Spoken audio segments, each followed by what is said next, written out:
सी अगर कोई ऐसा हो जिसको शीट या किसी और चीज में कंफ्यूजन हो तो आप मुझसे पूछ भी सकते हैं। देखिए आप लोग, हाँ जी मैम पीडीएफ में डेट नहीं मैम दिखाता है। कहाँ है शीट? कौन पूछ रहा है कहाँ है शीट? मैम आयशा। आपको एक भी शीट नहीं मिली है आयशा? No ma'am. आप एक काम करें, आप सभी लोग जिनको शीट मिले हैं एक भी, वो लोग बैच में जाइए। आपको आपकी होम स्क्रीन में नीचे कुछ ऑप्शंस दिखते हैं, जैसे चैट, जहां से आप अपनी लिंक ओपन करके और क्लास में आते हैं। उसके बगल में ही आपको स्टोर का ऑप्शन है, लेफ्ट हैंड साइड पर, चैट के लेफ्ट हैंड साइड पर स्टोर का ऑप्शन है। स्टोर के बगल में आपको बैच का ऑप्शन दिख रहा होगा। उस बैच के ऑप्शन पे क्लिक करेंगे तो आपका एबीसी बैच आपको दिखता है। एबीसी बैच का नाम है 8 to 9 PM बैच, मई मंथ का बैच है। उस पे क्लिक कीजिए। जब उस पे क्लिक कर लेते हैं तो ऊपर की तरफ कुछ ऑप्शंस आ रहे होते हैं। वो ऑप्शंस हैं जैसे ओवरव्यू, ओवरव्यू मतलब ओवरऑल पूरा आपको बैच नजर आएगा। उसके बगल में आपको दिखेगा वीडियो का ऑप्शन, जहां पर मैं आपको रोज की रिकॉर्डिंग डालती हूँ। क्लास की जो भी रिकॉर्डिंग होती है, एक क्लास की 2 रिकॉर्डिंग होती हैं, तो दोनों रिकॉर्डिंग रहती हैं, पार्ट 1 पार्ट 2 करके। डेट वाइज रिकॉर्डिंग है आपके पास में, डेट के हिसाब से आप देख लीजिए रिकॉर्डिंग को। और उसी के बगल में आपको अनाउंसमेंट का ऑप्शन है। अनाउंसमेंट मैंने पहली क्लास में ही बताया था कि अनाउंसमेंट 2 चीजों के लिए यूज करते हैं हम लोग। पहला, टू गेट नोटिफिकेशंस, अगर कोई नोटिस है, कोई नोटिफिकेशन है तो आपको उसमें भेजा जाता है। दूसरा, हम उसमें आपको पीडीएफ फाइल अटैच करके भेजते हैं। तो जिस अनाउंसमेंट में पीडीएफ अटैच होती है, उस अनाउंसमेंट में वो अटैचमेंट का पिन वाला साइन बना होता है। आप समझ जाइए, अगर खाली अटैचमेंट मतलब खाली अनाउंसमेंट है, कोई अटैचमेंट नहीं है, तो आपको वो अटैचमेंट का साउंड उस अनाउंसमेंट में दिखता ही नहीं है। लेकिन अगर कोई फाइल अटैच है जो कि पीडीएफ ही होती है हमेशा, जो आपके मोबाइल में आसानी से खुल जाती है, वो आप जो है वो देखेंगे, वहां अटैचमेंट का साइन बना है, इसका मतलब इसके अंदर पीडीएफ है। और मैं क्या करती हूँ, कुछ और एक्स्ट्रा कुछ नहीं डालती हूँ। मैं क्या करती हूँ, अनाउंसमेंट में टॉपिक ही डाल देती हूँ। जैसे मैंने टू बी वर्ब का टू बी वर्ब ही टॉपिक डाला है ना। तो जिन लोगों को वो नहीं मिला है, वो अनाउंसमेंट में जाएं, नीचे जाके देखें, डेट वाइज आपको सारी शीट्स मिल जाएंगी जो अभी तक मैंने पढ़ाया है, वो सारी sheets. Is that clear? Ma'am sheet का करना क्या है वैसे? अच्छा लगे तो उसे पढ़िए। शीट आप समझ रहे हो, नोट्स है बेटा वो आपके, जो आप पढ़ रहे हो। अच्छा, जो मैं आपको पढ़ाती हूँ वो मटेरियल आप नहीं चाहते कि आपके पास होना चाहिए? होना चाहिए मैम, जैसे जो पीडीएफ है वो डेट वाइज कल का डेट नहीं दिया है। फिर से बताइए, क्या बोल रहे हैं? जैसे मैम जो पीडीएफ है टू बी वर्ब वाले में ऊपर तो 8 मई लिखा है, 10 मई का होना चाहिए था। तो आप पीडीएफ खोल के देखिए, कल वाली वो मैंने पहले डाल दिया है, मटेरियल मैंने पहले दे दिया है और पढ़ा रही हूँ। अच्छा, आप लोग तो आप डेट भी चेक करेंगे तो आप ये भी तो देखेंगे ना कि मैंने जो कल पढ़ाया था वो इसमें है कि नहीं है। अपन ये भी चेक करेंगे ना।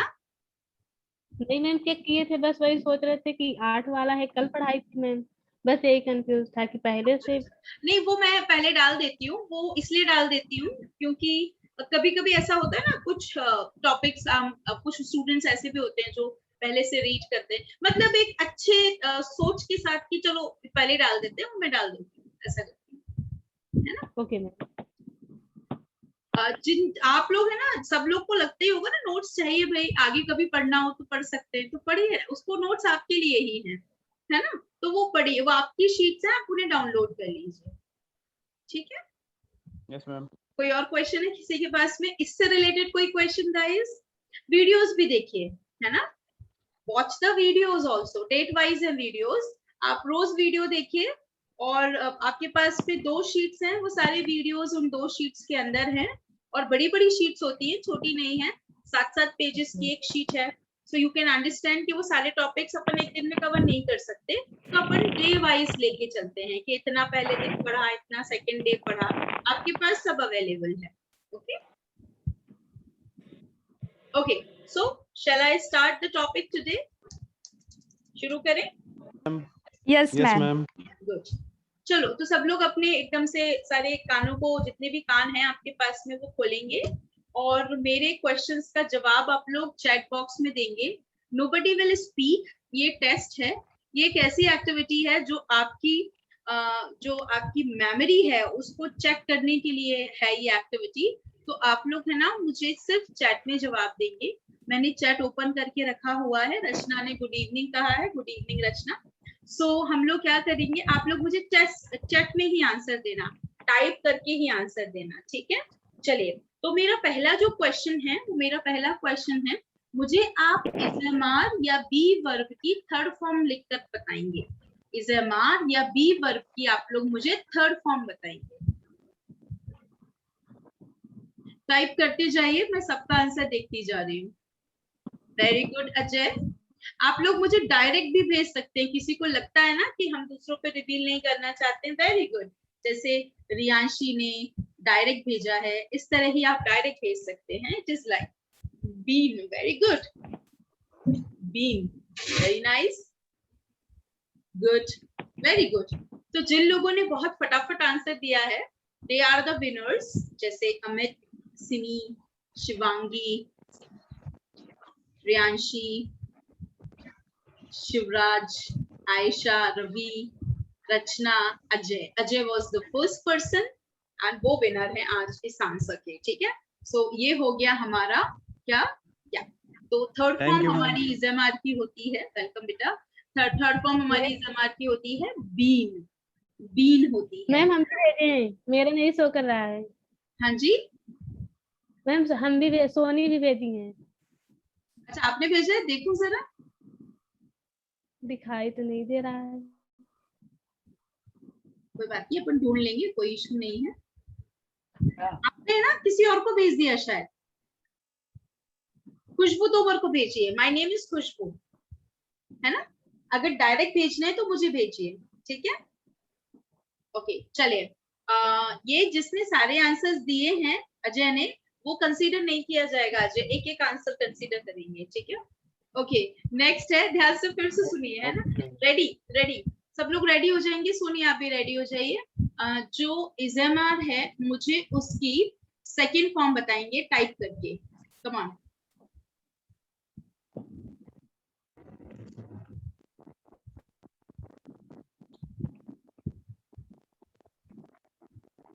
Very good, very nice. मेरे पास रचना का आंसर पहले आया है। अगर मैं सच में काउंट करूं तो मेरे पास रचना का आंसर पहले आया है। शिवांगी मेरे बच्चे, क्वेश्चन है इज़ेमार की सेकंड फॉर्म बेटा, इज़ेमार की सेकंड फॉर्म। दैट्स गुड, इज़ेमार की सेकंड फॉर्म बताना है। Very nice, very nice. हाँ, इज़ेमार की सेकंड फॉर्म अब ठीक है, वेरी गुड। तो शिवराज, इसके अलावा शिवांगी, कविता मैम, अजय, ओके, आयशा, अमित, रवि, सिमी, रियांशी, रचना। ये रचना का पहला आंसर था, तो इस राउंड की विनर जो है वो रचना है। सोनी, मुझे अभी भी आपका आंसर नहीं आया है। आप एक बार एवरीवन में ही भेज दीजिए, कोई प्रॉब्लम नहीं है। अगर आपको लगता है कि खुशबू तोमर, एक्चुअली क्या होता है, चैट में क्लिक करके देखिए, चैट में किसको आपकी चैट जा रही है, एक बार देखेंगे ना तो क्लियर हो जाएगा। ओके, मेरा थर्ड क्वेश्चन जो है, विच इज नोन एज, मुझे BEING, जो बीइंग होता है, बीइंग की मुझे फर्स्ट फॉर्म चाहिए है। मुझे BEING, मुझे बीइंग की फर्स्ट फॉर्म चाहिए। बी होता है, बी नहीं बोलना नहीं है, टाइप करना है। मुझे पूरा आंसर चाहिए। आप सब लोग मुझे आधा आंसर दे रहे हैं, है ना? Give me the complete answer. हाँ, वेरी सोनी, अब मुझे आपका आंसर मिल रहा है। मुझे हाफ आंसर नहीं चाहिए, आप सब लोग मुझे हाफ आंसर दे रहे हो। हाँ, रवि का जो आंसर है वो सही आया है, फिलहाल रवि का आंसर सही आया है, दैट इज एग्जैक्ट आंसर। आप हाफ आंसर दे रहे हैं तो आपको मुझे पूरा आंसर देना है। कल ही बताया था ना कि वो होता फर्स्ट फॉर्म ही है, बस अलग अलग जगहों पर लगता है, तो दोनों साथ में ही आएंगे, है ना। Be and is am are, very good. Answer है बी या इज एम आर, लेकिन आएगा पूरा आंसर, ठीक है। जब आप लोग देखेंगे, बताएंगे, पढ़ेंगे, सुनेंगे, तो पूरा आंसर ही आना चाहिए। आधा है ना, वो आधा नॉलेज हो जाएगा फिर। Very good. चलिए, मेरे पास रवि का आंसर सबसे पहले सही आया था, तो इस बार जो विनर है वो रवि है। ओके, चलिए, मेरे पास एक लास्ट क्वेश्चन है आप लोगों के लिए, और वो लास्ट क्वेश्चन है कि क्या आप मुझे वॉज एंड वर की आईएनजी या फोर्थ फॉर्म बता सकते हैं? क्या आप मुझे वॉज या वर की टाइप करके बताइएगा, है ना, फोर्थ फॉर्म बता सकते हैं?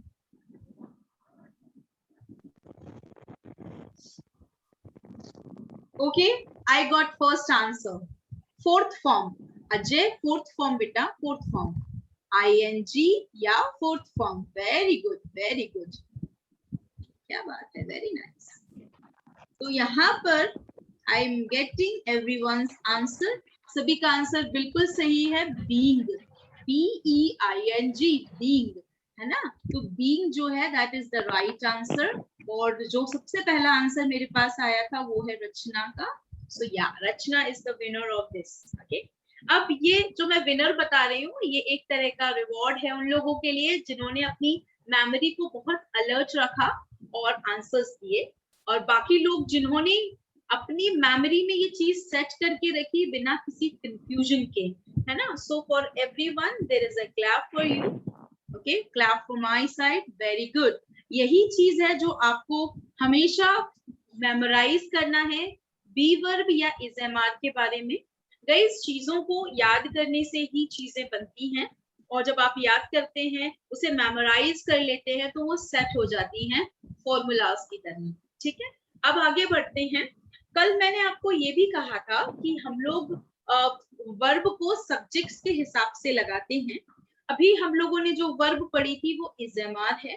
इज एम आर को भी हम इज एम आर, तीन अलग अलग वर्ब्स हैं, दो सिंगुलर हैं, एक प्लूरल है, ये हमने कल सीखा था। और हमने क्या करना था कि उसको हमने सीख लिया था कि सब्जेक्ट जो कि कर्ता का काम करता है, जो कि सेंटेंस में मेन पर्सन होता है, जिसके बारे में सेंटेंस होता है, उसके साथ में कौन सी वर्ब लगती है, उसके साथ में कौन सी वर्ब लगती है, that is the point here. So I want you to tell me कुछ ऐसे वर्ड्स जिनको मैं, कुछ सब्जेक्ट्स मैं आपको दे रही हूँ, आपने मुझे बताना है कि इज, एम और आर में से उनके साथ में कौन सी वर्ब लगेगी, ठीक है। तो मेरा पहला जो वर्ड है, वो मेरा पहला सब्जेक्ट है इंडिया। आपको मुझे टाइप करके बताना है इंडिया के साथ में इज, एम, आर, तीन ऑप्शंस हैं, आपके हिसाब से कौन सी वर्ब लगेगी। इंडिया, इंडिया नाम का सब्जेक्ट है, India is a noun. Very good, very nice, good, very nice. इसका मतलब है आपको क्लैरिटी है, पहले से भी है और ज्यादा हो गई है। Very good. तो मुझे सबसे पहले अजय का आंसर आया था इज, वेरी गुड। थोड़ा सा और आगे बढ़ते हैं। अगर मुझे कहना है America and Europe, America and Europe, इसमें कौन सी वर्ब लगेगी? तीन ऑप्शन अभी भी हैं, अवेलेबल हैं, तीन ऑप्शन में से कौन सी वर्ब लगेगी? Very nice, very nice, are लगेगा। Very good, very good, very good, are लगेगा यहाँ पर। आर जो है, again Ajay is the winner, are क्योंकि एक से ज्यादा सब्जेक्ट्स हैं। ओके, चलिए, यू, यू के साथ क्या, कौन सी वर्ब लगेगी? Three options available, you have to tell me कौन सी वर्ब लगेगी। गुड, आंसर्स आते जा रहे हैं, वेरी गुड। चलिए, यू के साथ आर लगता है, क्या बात है, वेरी नाइस। अच्छा, थोड़ा सा और आगे बढ़ते हैं। अगर मुझे चेक करना है आई के साथ क्या लगता है, कविता मैम मैं इज़म आर की बात कर रही हूँ, वर की नहीं कर रही हूँ मैम। आई के साथ क्या लगता है, इज़म आर। 3 ही ऑप्शन है आपके पास में, चौथा, पांचवा, 6th, 7th कोई ऑप्शन नहीं है। There are only 3 options you get. Okay, M, very nice, it is M, A-M-M, I am, very good. चलिए एक और एग्जांपल ले लेते हैं। अगर मैं बोलूं it, I-T, it के साथ में कौन सा सब्जेक्ट, कौन सी वर्ब लगती है? अगेन 3 ऑप्शंस ही हैं, 4, 5 कोई ऑप्शन नहीं है, 3 ऑप्शंस हैं। वेरी नाइस, is होता है, very nice. Again a very nice performance by all of you. आपको याद है और आप लोग अब इसे बहुत अच्छे से कर सकते हैं। मेरा एक और क्वेश्चन है, इस बार मैं ऑप्शंस चेंज कर रही हूँ। मैं आपसे पूछना चाहती हूँ ही के साथ में फ्यूचर में क्या लगता है? फ्यूचर में इज़एमआर की फ्यूचर टेंस में क्या लगता है? विल बी लगता है या शैल बी लगता है? ही के साथ में विल बी लगता है या शैल बी लगता है? ही के साथ में विल बी लगता है या शैल बी लगता है? ओके, जिन लोगों ने ही के साथ में शैल बी लगाया है वो फिर से याद करेंगे कि ही के साथ में तो एक ही वर्ब लगती है जो है विल बी। आई और वी के साथ में शैल बी लगता है। I listened we ma'am. नहीं, इट इज ही, HE, ही है ना। ही के साथ में हमेशा विल बी ही लगता है, शैल नहीं लगता है, शैल कहीं और लगता है, ठीक है। अच्छा, तो फिर जल्दी से बता दीजिए कौन से वो सब्जेक्ट हैं जिनके साथ में शैल बी का यूज किया जा सकता है।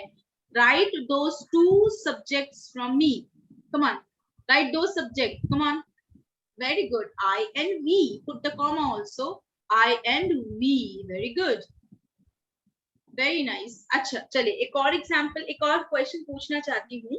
अगर मैंने बोला रचना, रचना अगर सब्जेक्ट है तो फ्यूचर में कौन सी हेल्पिंग वर्ब, कौन सी वर्ब लगाएंगे? विल बी या shall be? Come on tell me, Rachna is the subject, कौन सी वर्ब लगाएंगे? Good, very nice, will be लगाएंगे, एब्सोल्युटली राइट। अच्छा, अगर बोलना हो कि रचना एंड शिवांगी 2 लोग हैं और उनके साथ फ्यूचर में वर्ब लगानी है, विल बी या शैल बी, क्या लगाएंगे? रचना एंड शिवांगी। हेलो हाँ जी मैम, ये वाला डाउट है, मतलब आपने अभी बोला ना शैल भी लगाना है, किसके साथ, मतलब आई के साथ या वी के साथ? किसके साथ बोथ यूज कर सकते हैं, मतलब विल बी शैल बी? दोनों के साथ करते हैं ना, आई और वी। हमने और ही के साथ नहीं, आई और वी, आई और WEV दोनों के साथ हाँ। में, दोनों में से कोई भी एक कर सकते हैं। कल के चार्ट में हमने ऐसे ही पढ़ा था ना। Yes ma'am. वो एक्चुअली वैसे ही था, है ना। और बाकी सबके साथ सिंगल है, ठीक है। ओके, तो रचना और शिवांगी के साथ, रचना और शिवांगी आई और वी नहीं है तो शैल तो लगेगा ही नहीं। रचना और शिवांगी आई और वी नहीं है तो शैल वहां पे लगेगा ही नहीं, वहां हमेशा विल ही लगेगा। रचना एंड शिवांगी के साथ भी विल भी लगता है। मैंने कभी बोला ही नहीं कि आई विल बी और शैल बी सिंगुलर प्लूरल में डिवाइड कर दीजिए। मैंने कल भी कहा था, आज भी कह रही हूँ, विल बी शैल बी जो है वो सिंगुलर प्लूरल में डिवाइड नहीं किया जाता है, वो आई और वी और बाकी सब्जेक्ट्स में किया जाता है। आई और वी, ध्यान रखिएगा, WEV की बात कर रही हूँ, ना कि HE, ही। बहुत क्लियर साउंड है, we and he, there is difference in we and he, बोलने में तरीका भी चेंज हो रहा है, ठीक है। सो आई और वी के साथ लगेगा, लग सकता है आइदर शैल बी और विल बी। बाकी सब बचे हुए सब्जेक्ट्स या फिर आने वाली कोई भी सिंगुलर प्लूरल सब्जेक्ट्स के साथ हमेशा विल बी ही लगता है। I hope it's quite clear. एक बार फिर से रिवाइज हो गया है। आगे बढ़ जाते हैं। Let me share my screen. और आज हम लोग यूज करने वाले हैं the use of is am are. Please अपना माइक चेक करें एक बार सब लोग। It should be off at a time. जब हम लोग कुछ बोलना चाहें so you can open it, otherwise keep it of.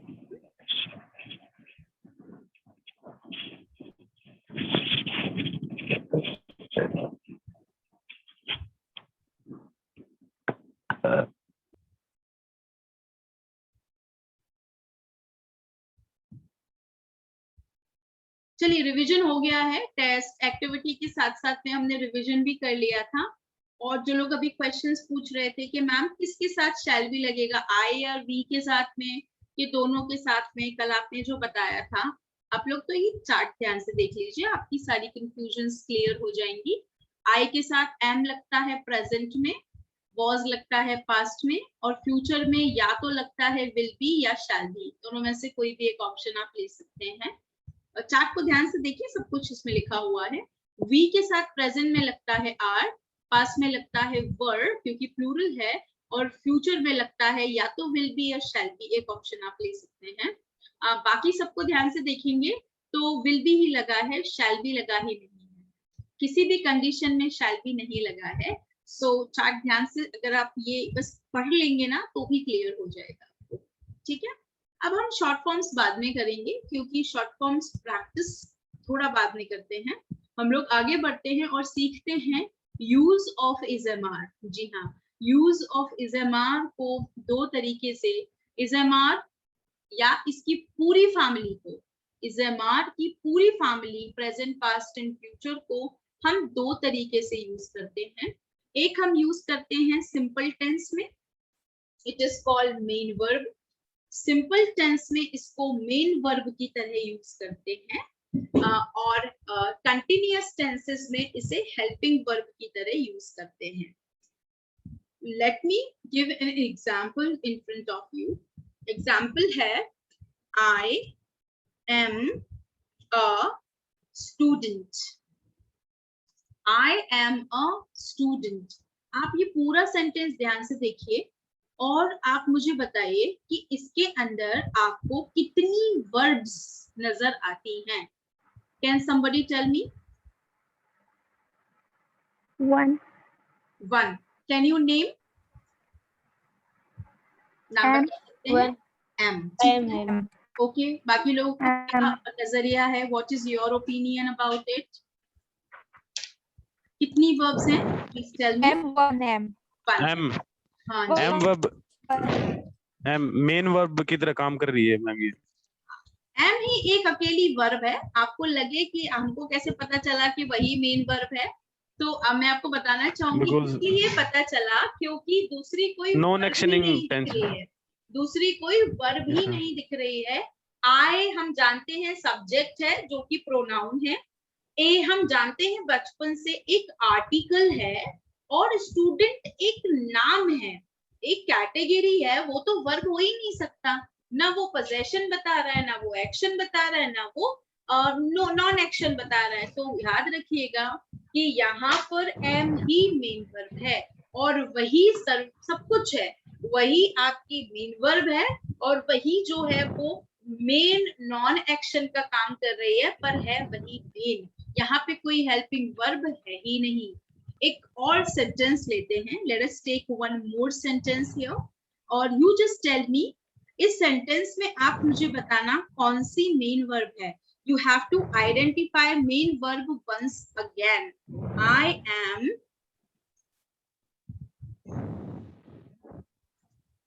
learning English. हाँ जी, बताइए लर्निंग कौन सी main verb? Learning main verb, learning learning main verb है। लर्निंग मेन वर्ब है। Am helping verb ma'am, am helping verb ma'am. एक minute, मुझे learning कितने लोग आप लोग है ना रेज हैंड कर सकते हो, या फिर मुझे बताएं लर्निंग मेन वर्ब है कि हेल्पिंग वर्ब है? Main verb. Main verb. ठीक है, अंडरस्टूड। Very good. कितने लोग कह रहे हैं कि वो हेल्पिंग वर्ब है? अच्छा, कोई नहीं कह रहा है, ठीक है। आप कैसे पता चलेगा वो मेन वर्ब है? तो एक काम करते हैं, लर्निंग को हटा देते हैं और अब मुझे बताइए I am English, Is it a right sentence? No ma'am. Ma'am. Is No, it ma'am. is it giving a meaning? क्या वो meaning दे रहा है कि मैं इंग्लिश पढ़ रही हूँ? No, इसमें ma'am. नो नहीं- मैम। No, नहीं ma'am. दिया है, ठीक है।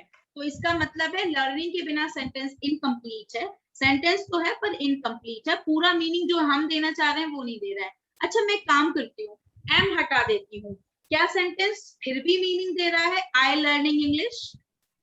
No, ma'am. No ma'am. हाँ? No ma'am. दे तो रहा है No, ma'am. Learning English, am ही तो हट गया है, बाकी तो मीनिंग तो आ रहा है ना, इंग्लिश सीख रही हूँ, मीनिंग तो आ रहा है No, ना। ma'am. यस और no, tell me. Not ma'am. मतलब No, ma'am. अच्छा, फिर से देखते हैं ना। लर्निंग हटा दिया, आई एम इंग्लिश, क्या यहाँ पे मीनिंग आ रहा है मैं इंग्लिश सीख रही हूँ? No. No ma'am. ठीक है, No, ma'am. अब एम हटा देते हैं और आई लर्निंग इंग्लिश, यहाँ पे हेल्पिंग वर्ब भी तो गायब है लेकिन मीनिंग तो आ रहा है ना, इंग्लिश सीख रही हूँ।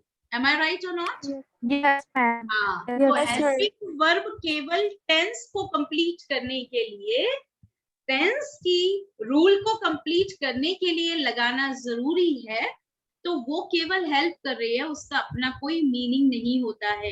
ध्यान दीजिएगा, इज, एम और आर अगर आप दो तरीके से यूज करते हैं तो इसका पहला काम होता है मेन वर्ब की तरह काम करना, खुद ही मेन वर्ब है, खुद ही सब कुछ है सेंटेंस में, और दूसरा इसका काम होता है हेल्पिंग वर्ब की तरह काम करना, जहां पर ये सब कुछ नहीं है, सब कुछ तो कोई दूसरी मेन वर्ब है जिसकी आईएनजी फॉर्म लगी हुई है, ये सिर्फ हेल्प कर रही है सेंटेंस को कंप्लीट और सही करने में।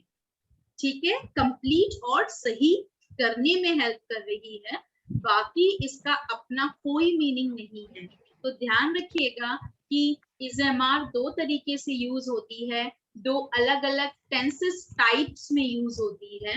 आपको याद होगा मैंने कल कहा था कि टेंसेस में 4 अलग अलग टाइप्स होते हैं, सिंपल या indefinite tense, continuous tense, perfect continuous tense, जो कि प्रेजेंट, पास्ट और फ्यूचर तीनों में यूज किए जाते हैं। इसीलिए 12 टेंसेस होते हैं टोटल, प्रेजेंट के 4, पास्ट के 4, फ्यूचर के 4। अब ध्यान रखिएगा कि अगर आप सिंपल टेंस में इज़एमआर यूज करना चाहते हैं तो आप उसे नॉन एक्शन की तरह यूज कीजिए, नॉन एक्शन की तरह यूज कीजिए जो कि एक्शन नहीं बताता है।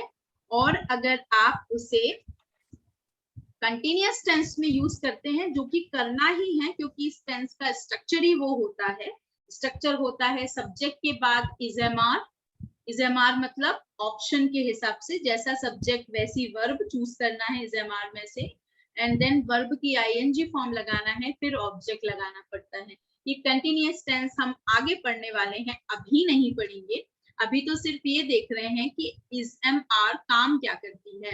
तो वो एक तरफ नॉन एक्शन में मेन वर्ब बताती है, दूसरी तरफ वो हेल्पिंग वर्ब का काम करती है, which has no meaning, which has no meaning, no action, no non-action, which has no possession, which has no meaning status। उसका काम ही है no meaning बताना, लेकिन क्योंकि उस टेंस की वो हेल्पिंग वर्ब है तो वहां पर वो जरूर लिखी जाती है ना, और वो इसलिए लिखी जाती है क्योंकि वो टेंस बता सके। ध्यान रखिएगा, जब इज़एमआर लिखा जाता है तो सेंटेंस प्रेजेंट का है, जब वॉज वर लिखा जाता है तो सेंटेंस किस चीज का है? पास्ट का है मैम। Very good. और जब विल बी या शैल बी लिखा जाता है तो सेंटेंस किसका है? Future. बस, तो वर्ब बताती यही है, ये जो वर्ब आपको दिख रही है ये जहां लगती है उसे लगाया जाता है प्रेजेंट, पास्ट और फ्यूचर बताने के लिए, चाहे वो सिंपल टेंस में लगी हो या कंटिन्यूअस टेंस में। हम कंटिन्यूअस टेंस अभी पढ़ ही नहीं रहे हैं क्योंकि हमें पहले सिंपल टेंस पढ़ना होगा। तो सिंपल टेंस में ये नॉन एक्शन की तरह काम करती है और इस नॉन एक्शन का अपना नाम है, इसे हम कहते हैं स्टेट। अगर आपने संदीप सर की उस दिन टेंस चार्ट वाली क्लास अटेंड की है तो आपको ये स्टेट वर्ड पहले सुनाई दिया होगा, है ना, आप जानते हैं इस वर्ड को। स्टेट का मतलब मैं आपको ऐसे ही ma'am. नहीं बताऊंगी, मैं आपको पूरा समझाकर बताती हूँ। स्टेट का मतलब क्या होता है। हम प्रेजेंट सिंपल टेंस पढ़ने जा रहे हैं, इसी में हम पास्ट भी ऐड करेंगे और फ्यूचर भी ऐड करेंगे, लेकिन पढ़ेंगे सिंपल टेंस ही, है ना। No continuous, no perfect, no perfect continuous. Okay, तो आज हम लोग जो पहला यूज पढ़ने जा रहे हैं वो है इजेमार का फर्स्ट वाला यूज, जो कि मेन वर्ब की तरह है, ना कि हेल्पिंग वर्ब की तरह, क्योंकि हम कंटिन्यूअस टेंस और एक्शन वर्ब्स नहीं पढ़ रहे हैं। हमने आईएनजी टेंस अभी नहीं पढ़ना है, हम उसे पढ़ भी नहीं रहे हैं। हमने एक्शन वर्ब सीखी ही नहीं, तो थोड़ी देर बाद पढ़ेंगे उसे। हम पढ़ने जा रहे हैं use of is am are as a main verb. Main verb का मतलब है यही एक ही वर्ब है, अब आप इसे मेन ही माने, क्योंकि हेल्पिंग तो हो नहीं सकती है यहाँ पर। हेल्पिंग के लिए हमको दूसरी वर्ब चाहिए जो कि अवेलेबल नहीं है। ध्यान रखिएगा, इजेमार जब एज अ मेन वर्ब होती है तो वो ये बताती है अवस्था, किसी व्यक्ति की पोजीशन, स्टेट, दशा, स्थिति, अवस्था, ये नॉन एक्शन कहलाती है। स्टेट का मतलब उत्तर प्रदेश या मध्य प्रदेश से नहीं है। स्टेट का मतलब है एक पर्सन की स्थिति, एक पर्सन की दशा, एक पर्सन की अवस्था। स्टेट के अंदर 5 चीजें आती हैं, आप उंगलियों पे लर्न कर सकते हैं। वो 5 चीजें यहाँ लिख के रखी है हमने। फर्स्ट है किसी व्यक्ति की पहचान बताइए, एक्शन की जरूरत ही नहीं है। I am Khushboo, done. किसी की जॉब बताइए, I am a teacher, again no action. I am teaching, I am reading, I am writing, I am making my students learn English. कुछ नहीं बोल रही हूँ, सिर्फ ये बोल रही हूँ मैं एक शिक्षक हूँ। No action at all. State ही है। मैं अपनी जॉब का नाम बता रही हूँ, मैंने अपनी पहचान बताई, my identity, मेरी जॉब बताया, my occupation, मैंने अपनी क्वालिटी बता सकती हूँ, I am confident। ध्यान रखिएगा, ये मेरी क्वालिटी है, मैं इस तरह की व्यक्ति हूँ। नेक्स्ट है माय पोजीशन। पोजीशन का मतलब है notification on your phone to turn on notification.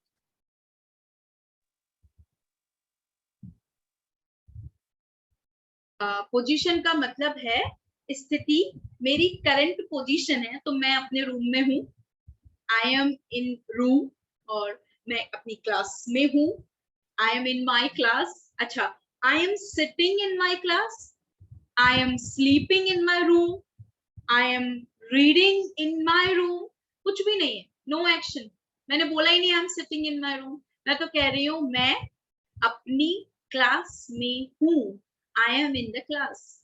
अच्छा, अगर मैं बोलूं कि मैं भोपाल में हूँ तो बोलेंगे आई एम इन भोपाल। अगर मैं कहूँ मैं भारत में हूँ, आई एम इन इंडिया। अगर मैं कहूँ कि मैं अपने किचन में हूँ, I M in my kitchen. अगर कहना है कि मैं कहना है कोई और स्टेट बता दीजिए, जैसे हमको if we want to say something, कोई पोजीशन बताना है, जैसे वह अपने गुरूर में है। कोई भी एक, जैसे मैं बैंक में हूँ, so I am at a bank. मैं रेलवे स्टेशन पर हूँ, I am at a railway station. मैं बस में हूँ, आई एम इन अ बस। मैं टैक्सी में हूँ, I M in a taxi. तो ये जो पोजीशन है, पर्सन की स्थिति, करंट पोजीशन, वो भी बताने के लिए हम ये इन एट वाले प्रपोजिशन के साथ में इजेमार यूज करके अपनी पोजीशन बता सकते हैं। इनमें भी I am sitting, I am travelling. बेटा please kindly check your mics, please check your mics. कोशिश करें to keep yourself mute. Okay, thank you. तो पोजीशन बताने के लिए सिटिंग, ट्रैवलिंग, गोइंग, कमिंग कुछ नहीं लगेगा, सिंपल पोजीशन बताई जा रही है। And the last one is called relation. जैसे I am your teacher, you are my students, he is my friend, she is my classmate, they are my family members, you are my best friends, okay, you are his brother, he is your brother, ऐसे जो relationship होते हैं ना, your, my, his, her, his brother, my brother, ऐसे बताने वाले जो sentences relation बताते हैं, like he is my father, ऐसे sentences, she the lady is my mother, वो जो महिला है वो मेरी मम्मी है, दे आर माई सिस्टर्स, वे मेरी बहनें हैं, oh he is my cousin, वह मेरा कजिन है, मेरा चचेरा या ममेरा भाई है। ये रिलेशन बताना हो तो भी आप देखिए ना, आप इज एम आर ही लगा रहे हो प्रेजेंट में, आपने कोई एक्शन लगाना ही नहीं है, किसी एक्शन की जरूरत ही नहीं है। और अगर आप एक्शन लगा भी लेते हैं ना, याद रखना गाइस, वो कोई और टेंस होगा, वो सिंपल प्रेजेंट टेंस स्टेट वाला नहीं होगा, ठीक है। सो ये 5 थिंग्स जो हैं वो स्टेट के अंदर आती हैं, दशा के अंदर आती हैं, स्थिति के अंदर आती हैं, ठीक है। अब हम लोग मीटिंग फिर से ज्वाइन करेंगे एंड फिर हम लोग डाउट्स पर काम करेंगे, ठीक है। तो आप लोग फिर से ज्वाइन कीजिएगा और ध्यान रखिए कि इन 5 चीजों के अलावा स्टेट कुछ और नहीं है, नॉन एक्शन कुछ और नहीं है, they are only the part of state और अवस्था और स्थिति और दशा। Okay, clear? Yes ma'am. Yes, ma'am. Very good. तो फिर से ज्वाइन करेंगे ना, तो आप लोग अपने बारे में मुझे 5 चीजें बताने वाले हो जैसे मैंने अपने बारे में बताई हैं। सो आप लोगों को अगेन